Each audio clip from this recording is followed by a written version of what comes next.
बिस्मिल्लाहिर्रहमानिर्रहीम। अस्सलाम वालेकुम नाज़रीन, आप यूट्यूब और फेसबुक चैनल देख रहे हैं। मैं राना उज़ैर हूँ। नाज़रीन, पाकिस्तान सियाहत तरीन दौर से गुजर रहा है और 1971 की तारीख को दोबारा दोहराया जा रहा है कि जहां पर खवातीन के साथ बंगाली औरतों की तरह सलूक किया जा रहा है। और अब मेरे मुल्क में खवातीन जो हैं वो भी महफूज नहीं हैं और इस बेगैरत हुकूमत ने, इस बेगैरत टोले ने बेशर्मी की हद, हर तमाम हदें जो हैं पार कर दी हैं और अब हालात मुल्क की तारीख के नाजुक तरीन मोड़ पर खड़े हुए हैं। मैं कुछ बड़ी खबरें लेकर आपकी खिदमत में हाजिर हुआ हूं। सबसे पहले कि रात के खौफनाक वाकयात हुए हैं। रात के गंदे और मकरू खेल का आगाज हुआ है। जेलों में 3 कौन सी खवातीन के साथ ज्यादती हुई है। न सिर्फ ज्यादती बल्कि रेप का लफ्ज इस्तेमाल किया गया है, जिसने इस वक्त मेरे रोंगटे खड़े कर दिए हैं कि पाकिस्तान की रियासत मदीना इस्लामी जमहूरिया पाकिस्तान में किस कदर गंदे और घिनौने खेल का आगाज हुआ है और फिर उसके बाद किसको कत्ल किया गया है। और तमाम सबूत जो हैं वो इस वक्त इमरान खान के हाथ लग चुके हैं। तमाम मामलात इमरान खान को पता चल चुके हैं। ये माजरा क्या है, हकीकत क्या है, किस किस के हवाले से खबरें चल रही हैं कि इन खवातीन के साथ रेप हुआ। मैं बड़ी इंपॉर्टेंट डिटेल्स लेकर आपकी खिदमत में हाजिर हुआ हूं कि सबको अपनी अपनी पड़ चुकी है। और रात को जो प्रेस कॉन्फ्रेंस हुई है राना सनाउल्लाह की तरफ से, उस प्रेस कॉन्फ्रेंस का भी ड्रॉप सीन हुआ है। सब खौफजदा हो चुके हैं। इस हवाले से हम तरीन सबूत आपके सामने रखूंगा और फिर साथ ही लंदन में नवाज शरीफ पर कातिलाना हमले की कहानी का ड्रॉप सीन हुआ है कि किस तरह से नवाज शरीफ पर हमले की खबर चलना शुरू हुई, उसके बाद उसका मुकम्मल तौर पर ड्रॉप सीन हुआ है। उसकी अंदरूनी कहानी भी आप तक पहुंचाऊंगा। और फिर एंकर इमरान खान रियाज के हवाले से एक खबर आती है, RSF रिपोर्टर विदाउट बॉर्डर्स, उन्होंने बड़ी तशवीशनाक खबर दी। और अब उसके बाद एक और ताज़ा खबर सामने आई है जिसने इस वक्त मेरे रोंगटे खड़े कर दिए हैं कि रियासत मदीना के हवाले से अब तक की तमाम डिटेल्स आपके सामने रखूंगा। लेकिन अगर आपने चैनल को सब्सक्राइब नहीं किया, चैनल को आपने सब्सक्राइब कर लें, बेल आइकन को दबा दें। आने वाली तमाम तरह अपडेट्स आपकी खिदमत में बर वक्त पेश होती रहे।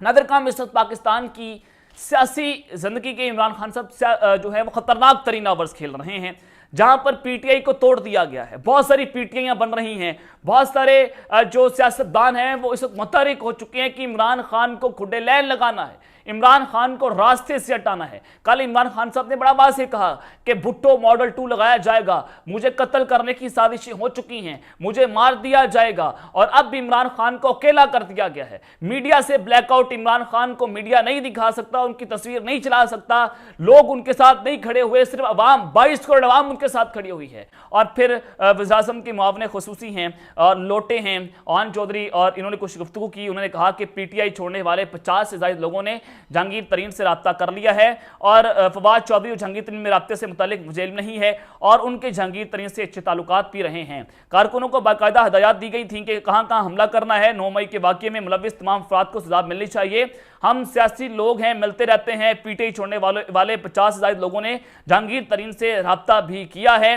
फवाद चौधरी का भी रब्ता हुआ है और ये फवाद चौधरी जो है वो जहांगीर तरीन के साथ मिल जाएगा। ये भी मैं आपको अंदर की खबर पहुंचा रहा हूं। और दूसरी जानिब FBR के जो साबिक चेयरमैन थे शब्बर जैदी साहब, उन्होंने एक बहुत बड़ा इंकशाफ किया। उन्होंने कहा कि इलेक्शन के बाद भी मुआशी बेहतरी नजर नहीं आ रही, नई हुकूमत 1 साल से ज़्यादा नहीं चल सकेगी।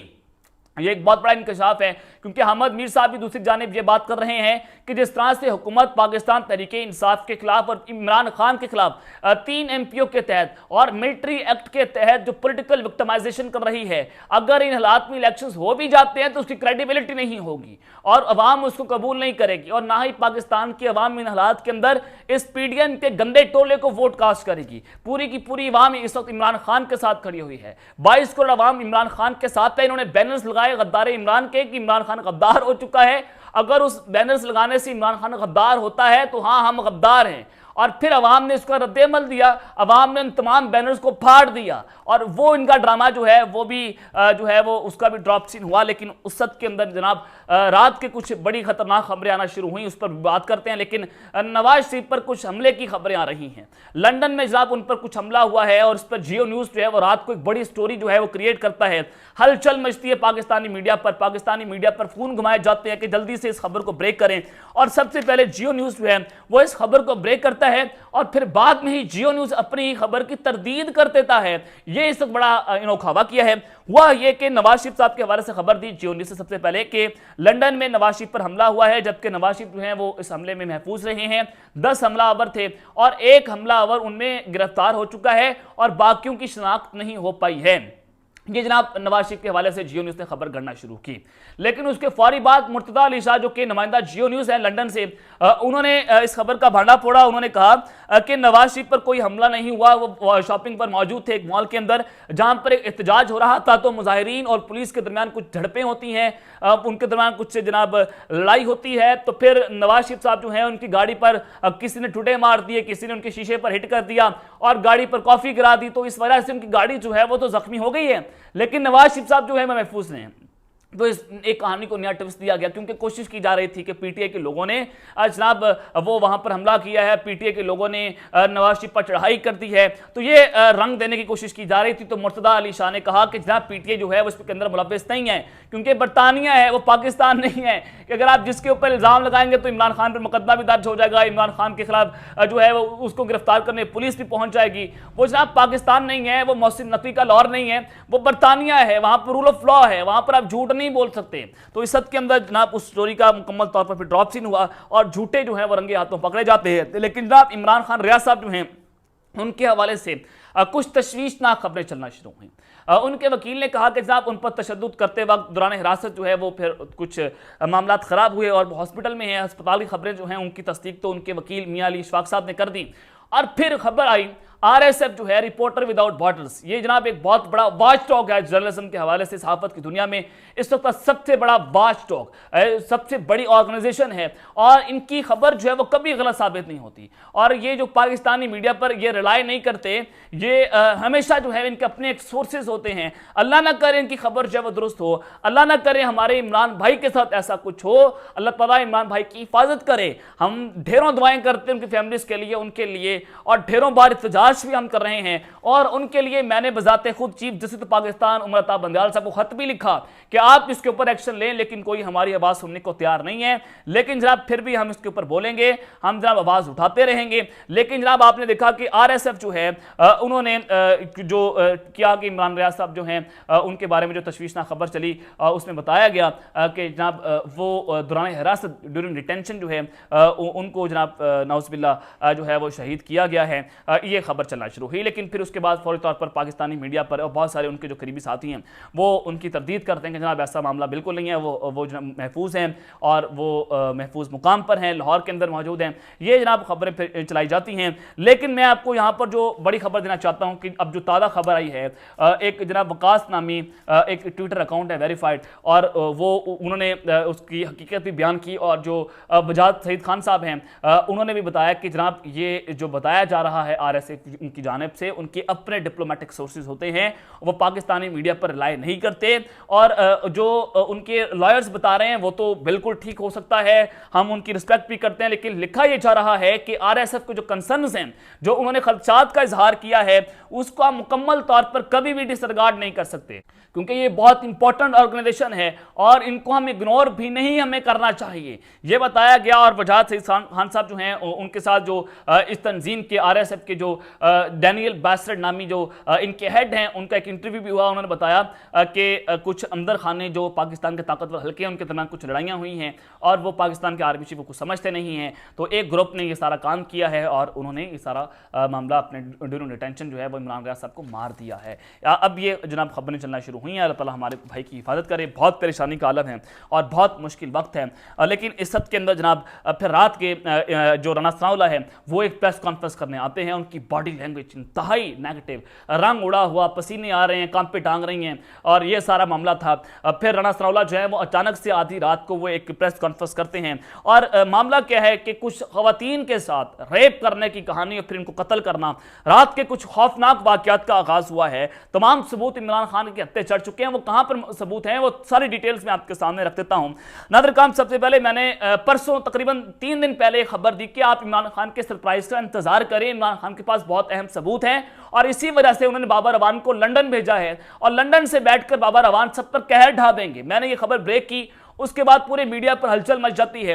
और फिर नासिर भट्ट जो हैं वो कहते हैं कि कुछ यूट्यूबर्स जो हैं वो इमरान खान के हक में ट्वीट कर रहे हैं कि इमरान खान सरप्राइज देने वाले, और राना सलाउल्लाह की प्रेस कॉन्फ्रेंस से पहले ही नासिर भट्ट जो है वही स्क्रिप्ट पढ़कर सुनाते हैं। नासिर भट्ट साहब जो हैं वही प्रेस कॉन्फ्रेंस की सारी कहानी बयान करते हैं। राना सलाउल्लाह हालांकि उस वक्त प्रेस कॉन्फ्रेंस नहीं करते। मैं जरा वो सारा मामला आपको पढ़कर सुना देता हूं जो नासिर भट्ट ने ट्वीट किया। उन्होंने कहा कि कुछ यूट्यूबर्स इमरान खान की जानिब से एक बयान चला रहे हैं जिसमें कहा जा रहा है कि इमरान खान एक सरप्राइज देने की तैयारी कर रहे हैं। ये ट्वीट मैंने किया और उन्होंने कहा कि वो सरप्राइज क्या होगा आपको बता देते हैं। इंतहाई बावसूख जराए से खबर मिली है कि 3 तरह के प्लान बनाए जा रहे हैं। सबसे पहले प्लान यह है कि किसी खातून रुकन को जो कि जेर हिरासत है और उसकी जानिब से जेल निकलने के बाद इल्जाम तराशी की जाएगी कि मेरे साथ जिनसी ज्यादती की गई है और मेरी फिल्म भी बनाई गई है। दूसरा प्लान इस तहरीक इंसाफ की सीनियर क़यादत यह बना रही है कि जेल के अंदर या जेल से निकलने के बाद किसी रहनुमा पर कातिलाना हमला करवाया जाएगा और इल्जाम इदारों पर हुकूमती मशीनरी पर लगाया जाएगा। हालांकि तमाम जो सीनियर लीडरशिप है पाकिस्तान तहरीक इंसाफ की वो पीटीआई को छोड़ चुकी है।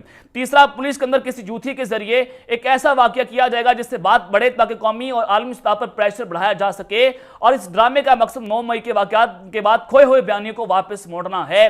ये इमरान खान साहब जो है वो करने जा रहे हैं। ये इल्जाम लगाया गया और फिर फौरी तौर पर राना सनाउल्लाह जो है वो जनाब प्रेस कॉन्फ्रेंस करते हैं और उन्होंने जनाब इसके ऊपर कहा कि मुल्क की एजेंसियों ने गुफ्तगू पकड़ी है जिसमें 2 तरह की मनसूबाबंदी की गई है। यह गुफ्तगू पीटीआई की मनसूबाबंदी से मुतल्लिक है जिस पर आज रात अमल होना था। अब जनाब सवाल फिर ये पैदा हुआ कि जनाब जो गुफ्तगू वो कहाँ पर है, राना सलाउल्लाह ने वो गुफ्तगू क्यों नहीं चलाई? पहले तो ऑडियोज वीडियोज तो बहुत सारी आप धड़ देते रहे, ये ऑडियो आपने चलाने की जहमत क्यों नहीं की? ये एक बहुत बड़ा सवाल है। किसके घर पर हुई, कौन इसमें किरदार है, कौन इसमें जनाब बेनिफिशरी है, ये सारा मामला इसका भी राना सलाउल्लाह ने कुछ नहीं बताया क्योंकि सच नहीं है, सारे झूठ अपलंदा था, बेनकाब हुए। लेकिन जनाब इस सद के अंदर मैं आपको बताना चाहता हूं कि बाबर अवान साहब लंदन गए हैं और सब परेशान हैं कि जनाब कुछ बड़ा होने जा रहा है, कुछ तो कुछ न वहां पर होगा। और बाबर अवान साहब की जाने से परेशानी पीडीएम के अंदर बढ़ती चली जा रही है। और जनाब यही सारा ड्रामा जो है उन्होंने बताया कि मकसद है कि रेप एक्ट का इल्जाम लगाया जाए कानून नाफिज करने वाले इदारों के ऊपर, क्योंकि रेप एक्ट का मामला आलमी सतह पर उठाया जाएगा कि जनाब पीटीआई रहनुमाओं के साथ जेल के अंदर रेप किया गया है। ये जनाब राना सलाउल्लाह ने पूरी कहानी घड़ी और मेरे जो जराए हैं बहुत सारी जो चीजें हैं मुबैना तौर पर मुझे ये बताते हैं कि 3 खवातीन के साथ ये बताया जा रहा है और कुछ एक बरतानवी है, एक अमेरिकन नेशनलिटी होल्डर है और एक और खातून है जिसको रेप करके कत्ल भी कर दिया गया है। ये भी खबर जो है वो अनकन्फर्म सोर्सेज की जानिब से मुबैना तौर पर बताई जा रही है। तो ये 3-4 खवातीन है, तो इस वजह से सारे परेशान हैं कि ये ब्लंडर कर बैठे हैं और ब्लंडर करके उसका इल्जाम इमरान खान पर लगाना चाहते हैं। और इमरान खान साहब ने उसका जो है वो प्रेस कॉन्फ्रेंस का रद्द-ए-अमल दिया। खान साहब ने कहा कि जनाब अगर जेलों में खवातीन के साथ बदसलूकी के बारे में कोई शक था तो इस सनद याफ्ता मुजरिम की प्रेस कॉन्फ्रेंस ऐसे तमाम शक व शुबहात को दूर कर दिए गए, क्योंकि वो वाज़ेह तौर पर मीडिया में होने वाली खौफनाक कहानियों को छुपाने और पेश करने की कोशिश कर रहा है। उन्होंने कहा कि खवातीन के साथ कभी भी रियासत की तरफ से इतना बुरा सलूक और हिरासा नहीं किया गया जितना इस फाशिस्ट हुकूमत ने किया है। जब वह पुरअमन एहतजाज का अपना एक हक इस्तेमाल कर रही थी तो उनको रेप का निशाना बनाया गया है। ये सारी सूरत हाल है। अब तक के लिए तय अपना ख्याल रखिएगा। इस ख्याल रखें। अल्लाह के बाद पाकिस्तान जिंदाबाद।